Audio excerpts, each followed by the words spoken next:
You're watching Fugitive Red Eye, and this is another episode of Random Thoughts, where I just talk for 5 minutes straight, just whatever I can think of, just basically speaking what's on my mind at this current moment in time. Today's topic, I thought I'd talk about continuity, and why, it seems like it's so hard to do. I mean, you look at a series like Dragon Ball. There are so many continuity errors, in Z especially, but even in original Dragon Ball. Ironically, GT has the least amount of inconsistencies, probably because it's a shorter series, but regardless, Dragon Ball is a series that I don't think has a concept of what continuity is. I don't think Akira Toriyama understands it. But that's okay. That doesn't mean I don't love the series, don't get me wrong. Another series that's horrible with continuity is Red Dwarf, although those are all intentional, they're retcons. Starting in season, well, if you want to get really technical, there's been retcons throughout the entire series. For instance, there's a line in season 1 of Red Dwarf where Rimmer says that his father had committed suicide. Whereas in season 2, he's shocked to find out his father's dead, even though they're 3 million years in the future. And but then you go on to season 3, where, or no, it's around season 4 where they actually have changed up the Lister and Kachansky backstory a bit. In the first season, and first and second season, Kachansky and Lister had hardly even talked. Like, she didn't even really know he existed. By season 4, apparently they had dated for 3 weeks. Now, I'm not going to spend this entire time just talking about Red Dwarf, or just talking about Dragon Ball. Consistency is a thing that seems to be approached very difficultly in many things, like, take the Evil Dead movies, for instance. You look at the first Evil Dead movie, there's a group of people go out to a cabin, then they do a recap in the second movie, and it's only 2 people at the cabin rather than 4 or 5, or however many were in the first, I can't remember.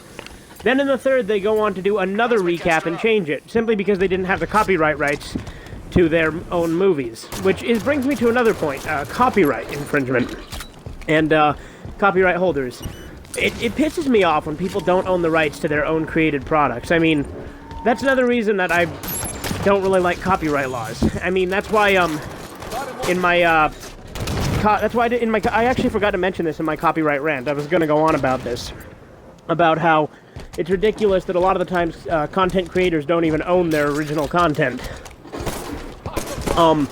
Another thing, speaking of Evil Dead, Ash vs. Evil Dead, fucking great so far.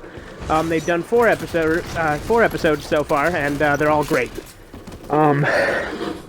Feels really on tone with, say, Evil Dead 2 or Army of Darkness. Both are really great, and I would definitely recommend giving it a shot if you haven't seen it yet. It's only on Stars, so, you know, it's kind of a pain in the ass to watch. But, you know, I'm sure you'll find a way.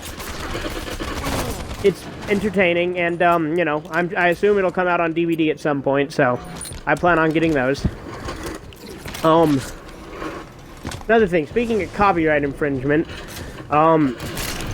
Derek Savage, yeah, you guys know who he is? I assume most people do, just because he's such a big thing on YouTube right now for being an idiot about filing false copyright claims against I Hate Everything and Bob's Show, and Josiah Clark and a few others, taking down reviews about his own crappy movie, Cool Cat Saves the Kids.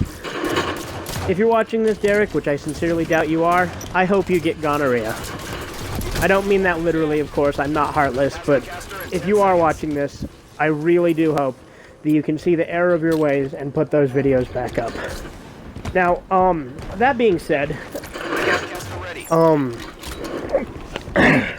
continuity and copyright obviously are 2 completely different things. I just figured, why not? I'd mention that since I was talking about the copyright things of the Evil Dead series. You know, that got me on the subject of copyright. But another thing,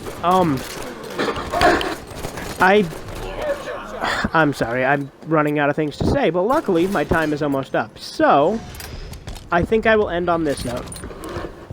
Red vs. Blue is a series that was created strictly for comedy. They didn't have continuity in mind at the start. Yet they are more consistent than the actual Halo storyline. They are more consistent than most things that are supposed to be consistent.